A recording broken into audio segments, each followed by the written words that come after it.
Muy bien, entonces, bueno, comienzo con la presentación y me avisan, por favor, si van pasando las slides, ¿sí? La presentación. No, Correcto. antes de comenzar, muy buenos días. La verdad estoy muy honrado y agradecido por la invitación que me han hecho para participar de esta conferencia que celebra los 50 años de la FEPAC. Y hoy voy a compartir con ustedes rápidamente los principales mensajes de la visión de infraestructura del BID que presentamos en la publicación insignia de Estructuras a Servicios, el camino a una mejor infraestructura en América Latina y el Caribe. Entonces comenzaré resumiendo los principales mensajes del libro. No sé si ha pasado a la segunda filmina, si me pudieran confirmar, así, ahí está. Entiendo que pasó, ¿verdad? Muy bien. Así es.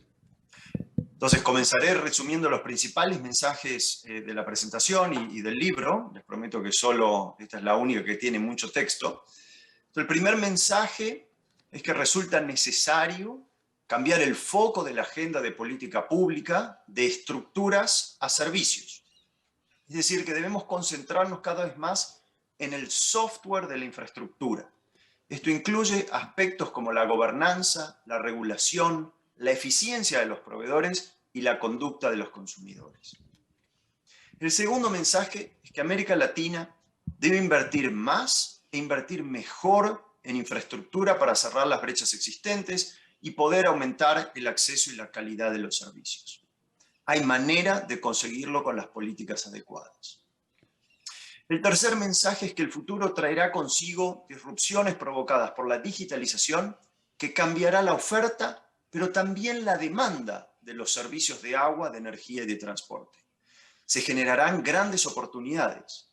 La región tiene que mejorar la conectividad y adaptar los marcos de las políticas para materializar los enormes beneficios que puede generar la digitalización. El cuarto mensaje es que la mejora de los servicios, por los cambios impulsados por la digitalización y la adopción de renovables, entre otras tendencias, tiene un gran potencial para impulsar el crecimiento y reducir la desigualdad del ingreso, lo cual es muy importante para América Latina porque esta, como ustedes saben, es una región muy desigual. El quinto mensaje es que América Latina tiene la necesidad impostergable de desarrollar infraestructura sostenible y de implementar estrategias de descarbonización para abordar el desafío del cambio climático, como se comentó ampliamente en presentaciones previas. El sexto mensaje es que mejorar la gobernanza y asegurar que la regulación se adapte al futuro será crucial para que todos puedan disfrutar de servicios de mejor calidad.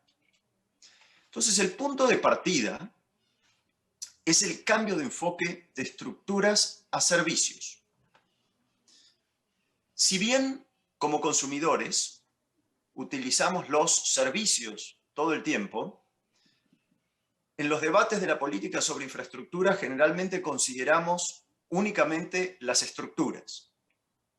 Y ahí estoy viendo, no sé si pasó a la siguiente slide. Ahí está. Entonces, desde luego, la construcción de estas estructuras, como líneas de alto voltaje, ferrocarril, túneles, carreteras, estas estructuras son esenciales porque sin ellas no se podría suministrar servicios de agua, energía y transporte. Sin embargo, la infraestructura consiste en algo más que el hardware. Desplazar el foco hacia los servicios implica analizar aspectos complementarios, como por ejemplo la conducta de los consumidores, la gestión de las empresas proveedoras de servicios y su eficiencia, y las reglas con las que operan. Entonces, cuando reflexionamos sobre el estado de los servicios en la región, nos centramos en tres elementos: en acceso, en calidad y en asequibilidad. El primer elemento es el acceso. América Latina, como vemos en esta slide, en esta presentación, América Latina y el Caribe ha logrado grandes avances, como ustedes pueden ver, en años recientes en términos de acceso a los servicios. especialmente notable en energía eléctrica, puesto que la mayoría de los países están cerca de proporcionar un acceso universal a este servicio. Sin embargo, las estadísticas se pueden prestar a errores, porque la definición de acceso a menudo dista mucho de tener un estándar mínimo y aceptable. Y el ejemplo del agua y saneamiento es ilustrativo. Casi el 96-97% de la población tiene acceso al agua potable, aunque esto puede significar que algunas personas deban recorrer un trayecto de 15 minutos desde la vivienda hasta una fuente de ingreso mejorada. Este porcentaje disminuye 14 puntos porcentuales si definimos el acceso como la posibilidad de tener agua en la vivienda. Pero una vez que el acceso está disponible, el segundo elemento que se debe tener en cuenta es la calidad. Esto significa, por ejemplo, tener acceso a electricidad sin corte de suministro o tener agua potable que salga limpia y con la presión adecuada. Si bien la región ha mejorado la calidad de los servicios, no ha mejorado tanto como en otras regiones en vía de desarrollo, y como consecuencia la brecha de calidad de esta región con el resto del mundo está aumentando. Ahora, tener acceso a servicios de calidad sirve de poco si las personas no pueden pagarlos.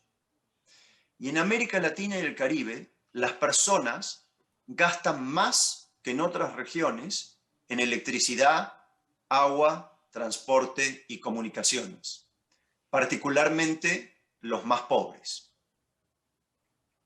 Entonces, estoy esperando ahí, veo que ahí pasó. Entonces, en esta slide está demorando un poco cómo pasa la presentación, pero aquí ven claramente este problema que en América Latina la población de menores ingresos gasta más en los servicios de infraestructura que en otras regiones. Entonces, esto sugiere que la asequibilidad, es decir, la capacidad de pago, es una barrera.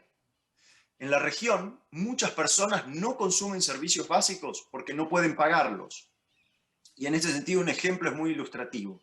Las encuestas muestran que el 40% de los pobres recorren a pie el trayecto más importante del día, mientras que solo el 10% de los más ricos hace lo mismo. Y esta realidad estaría bien si caminar fuera una opción, pero probablemente para la mayoría no lo sea. Es más razonable que el problema sea que la población de menores ingresos no puedan pagar el costo del transporte público motorizado. Y hay otros ejemplos relacionados con otros servicios que documentan el problema de la asequibilidad. Según las estimaciones recogidas en el libro, pagar por una cesta de consumo de servicios similar a la de los hogares en las economías avanzadas requeriría más del 20% del ingreso de los hogares más pobres en varias ciudades de América Latina.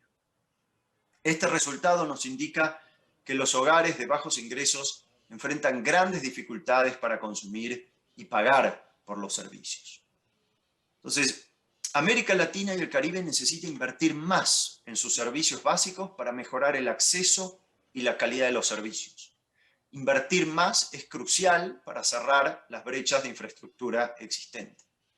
Entonces, incluso antes del COVID-19, la inversión en infraestructura era baja, con un promedio de solo el 1,8% del PIB entre 2008 y 2017, muy por debajo de otras regiones como Asia Oriental, Oriente Medio y el norte de África. Además, la inversión pública ha disminuido a lo largo del tiempo con un sesgo claro en contra de las inversiones financiadas por el gasto público.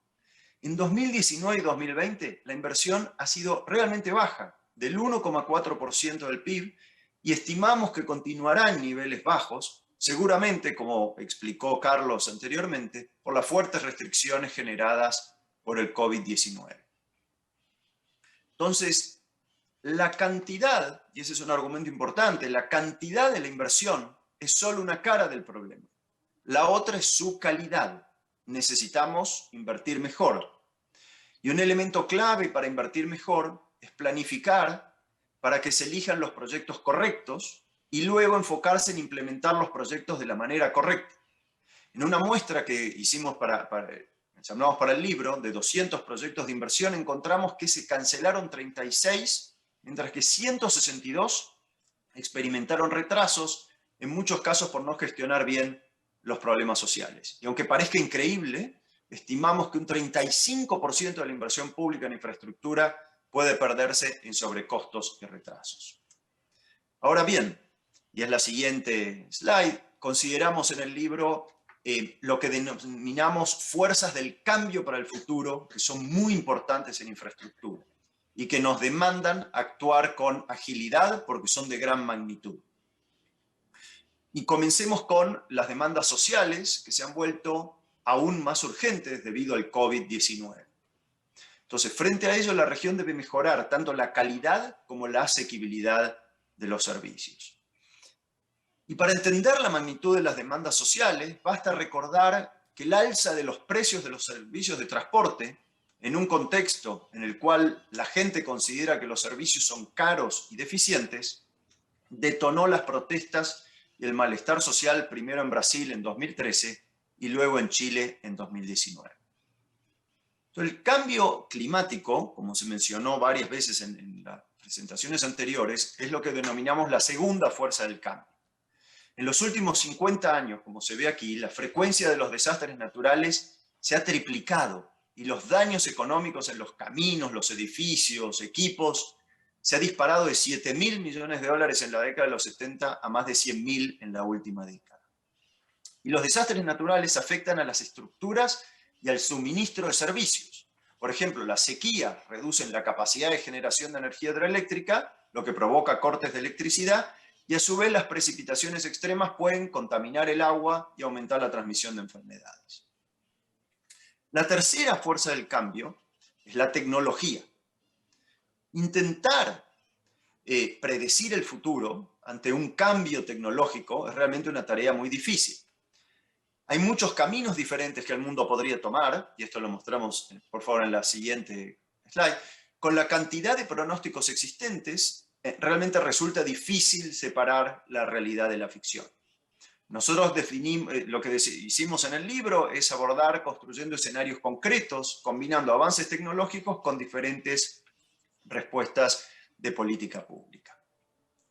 Entonces, permítanme, ahora en la slide anterior, por favor, la tecnología y la innovación se presentan bajo diversas formas, pero un elemento común a todos los sectores de la infraestructura es la digitalización. Esto incluye la conectividad, la recopilación y análisis de datos, el uso inteligente de esos datos, posiblemente mediante inteligencia artificial u otras técnicas, y por lo tanto, información de mucha mejor calidad. Todos estos cambios impulsan la capacidad para responder a las señales de precios, como nunca antes habíamos podido hacerlo en infraestructura. Entonces, permítanme enfocarme en electricidad para analizar los cambios emergentes.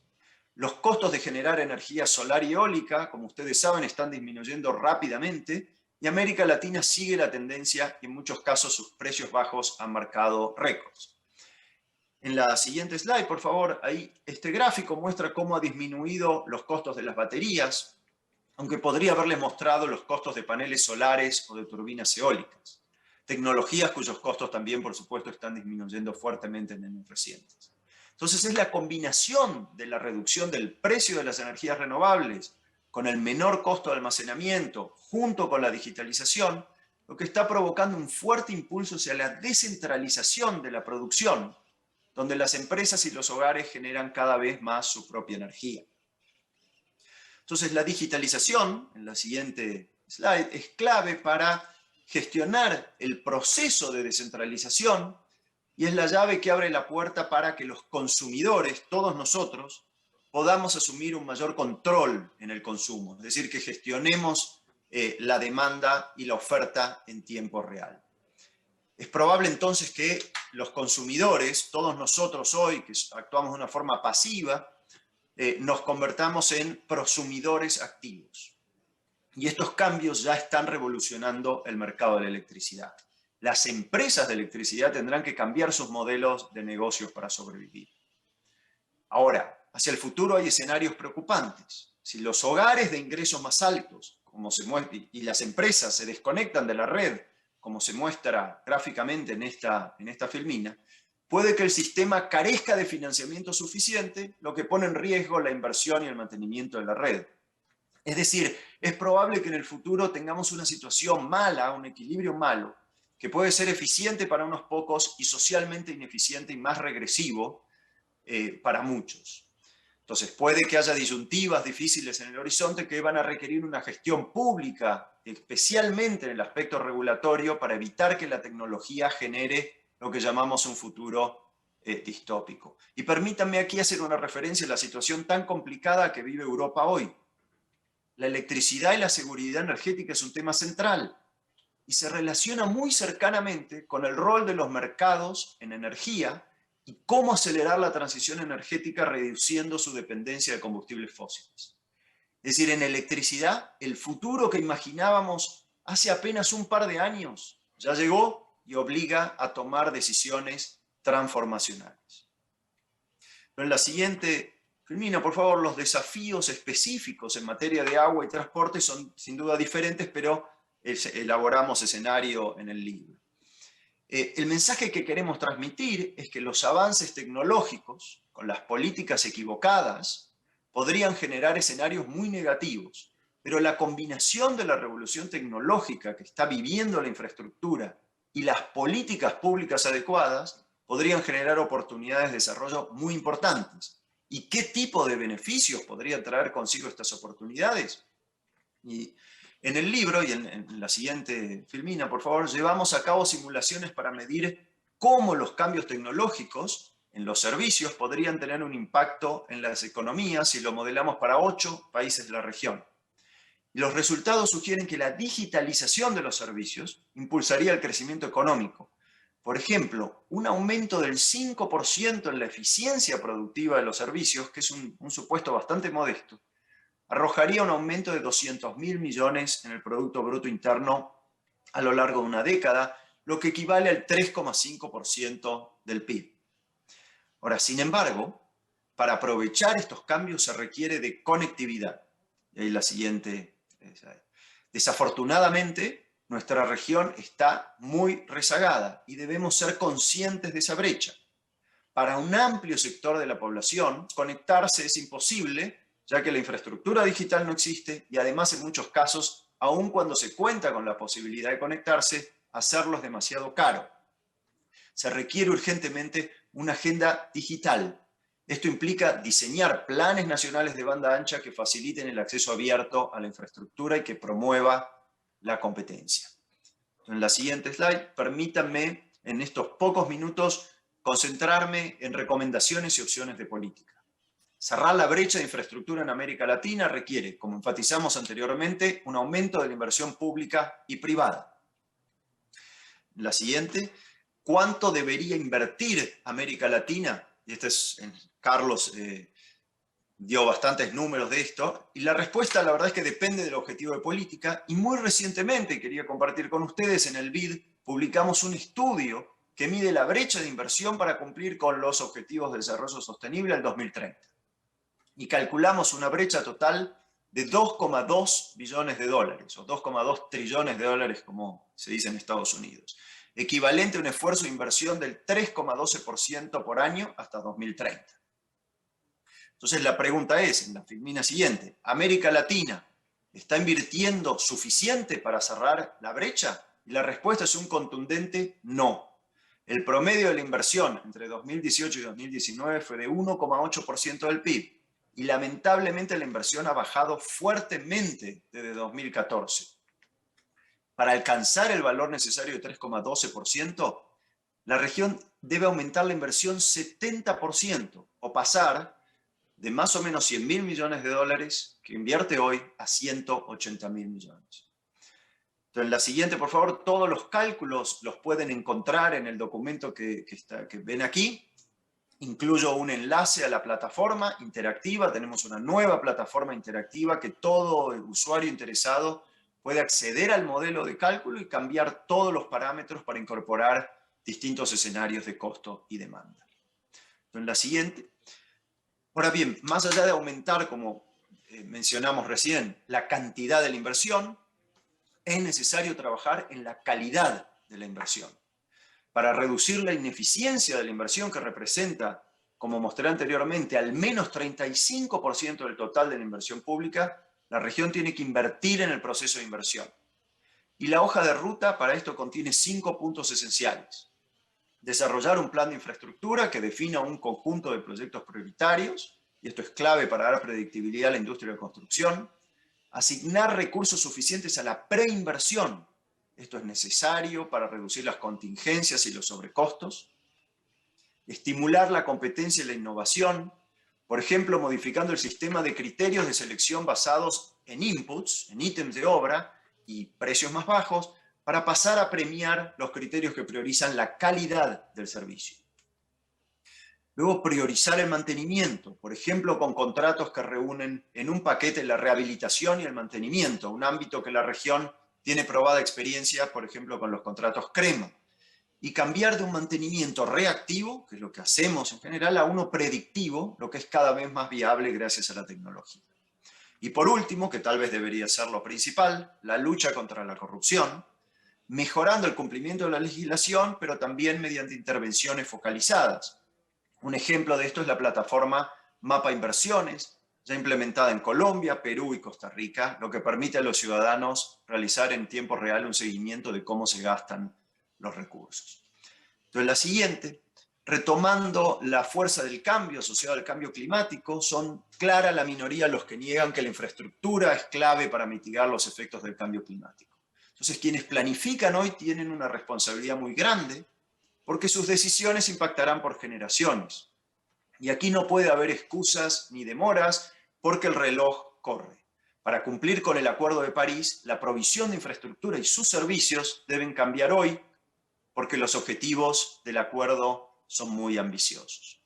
En la siguiente slide vemos que América Latina y el Caribe representan el 9% de la población, pero genera el 12% de las emisiones de CO2. Sin contar las emisiones por el uso de la tierra y la producción de alimentos, la generación de energía y el transporte representan el 70% de las emisiones de CO2 de la región. Y lamentablemente no venimos bien. Entre 1990 y 2014 crecieron 87%. Entonces, en la siguiente slide, entre los especialistas hay consenso sobre 4 pilares para llevar a América Latina a una economía de 0 emisiones netas de carbono. Generar electricidad con fuentes renovables, electrificar masivamente las actividades industriales y promover la eficiencia energética, aumentar el uso del transporte público y no motorizado y restaurar los ecosistemas con alta capacidad de absorción de carbono. Y junto con la mitigación, vemos en la siguiente slide que la adaptación debería ser una prioridad de las políticas. Hay numerosas opciones de ingeniería que pueden producir una infraestructura más resiliente. Construir estructuras resilientes, como por ejemplo elevación de caminos, añade en promedio, y esto es una simplificación, un 5% a los costos del proyecto. Estos costos adicionales son compensados por la disminución de los costos de mantenimiento y reparación y evitando el impacto de la interrupción de los servicios. El 5% de un proyecto multimillonario está claro que equivale a mucho dinero. Sin embargo, en comparación con el 35% que se pierde por inversión ineficiente, es muy poco. Es decir, vale la pena invertir en adaptación. Y en la siguiente slide, y es un argumento muy importante que cada vez hacemos más en el BID, en infraestructura, es la regulación, que es absolutamente clave para mejorar la provisión de los servicios. La regulación es clave para que los dividendos del cambio climático lleguen a los consumidores. En numerosos mercados de infraestructura, las mejoras de eficiencia por sí solas no generarán una reducción de los precios. Y en la siguiente, vemos como un buen ejemplo de cómo los países se esfuerzan en actualizar su marco regulatorio, en la siguiente slide, por favor, es la adopción de políticas de medición neta, necesarias para comercializar la energía entre prosumidores y empresas distribuidoras de energía. Hacia 2019, casi todos los países de la región habían aprobado estas políticas. Sin embargo, no sé si se puede pasar la siguiente slide, en la otra, una más por favor. Hay numerosas políticas regulatorias en América Latina que dificultan la eficiencia de los servicios. Hay regulaciones laborales, barreras a la competencia y políticas de adquisiciones que desalientan la innovación. El gráfico muestra un ejemplo del transporte aéreo comercial. En América Latina, las regulaciones obligan a las líneas aéreas a tener un 25% más de tripulantes que en Estados Unidos para operar la misma cantidad de vuelos, lo que se traduce en mayores costos para líneas aéreas de la región. Y es evidente que esta regulación no se puede justificar con argumentos basados en la seguridad de vuelo. Entonces, para ir terminando, en la siguiente, lo que está claro es que en el futuro los marcos regulatorios deben adaptarse a los tiempos cambiantes. El status quo en vigor desde los años 90 ha consistido en tener un regulador independiente por servicio. Sin embargo, las fronteras entre los sectores se están volviendo borrosas.